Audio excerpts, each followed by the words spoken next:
Grosse information, Luis de la Fuente a sorti sa liste officielle de la Roja pour la Coupe du Monde 2026 aux États-Unis. Une grosse surprise, un joueur majeur qui manque dans cette liste et on ne sait pas pourquoi, et cette absence est en train de couler les encres sur les réseaux sociaux. Alors en attendant, on va essayer de donner des joueurs qui sont sur la liste pour l'instant. Luis de la Fuente a préféré Unai Simon dans les camps, David Raya de Arsenal, Juan Garcia du FC Barcelone. Il n'y a pas de surprise en tout cas dans les camps, dans les cases de Luis de la Fuente. Là-bas, il n'y a pas de surprise. Alors Marcos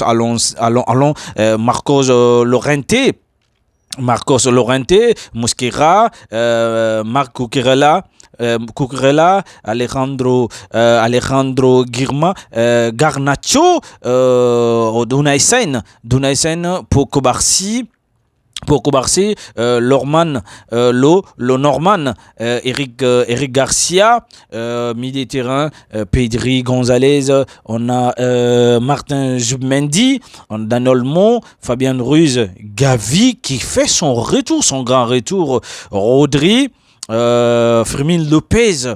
En tout cas, franchement, il n'y a pas de surprise dans le secteur du milieu de terrain. Lamine Yamal, Mikel Oyarzabal, Alex Baena, Rodriguez, Victor Muñez, Alberto Molero, Gonzalo Garcia qui fait une grosse surprise, mais l'absence de qui vous fait rappeler l'attaque de la Roja, et c'est Ferran Torres. C'est Ferran Torres du FC Barcelone, Ferran Torres qui a manqué dans cette liste. Qu'est-ce qui se passe réellement, les gars? Qu'est-ce qui se passe réellement et pourquoi Ferran Torres aujourd'hui n'est pas figuré sur la liste de Luis de la Fuente? La question principale qu'on se pose aujourd'hui, pourquoi il n'est pas sur la liste? En tout cas, on ne peut pas me dire que Gonzalo Garcia a fait une saison fantastique et stratosphérique plus que Ferran Torres. En tout cas, franchement, c'est la question principale qu'on se pose aujourd'hui. Si vous êtes d'accord avec moi, en tout cas, les gars, j'aimerais que franchement cette vidéo fasse le tour du monde, des gars, franchement.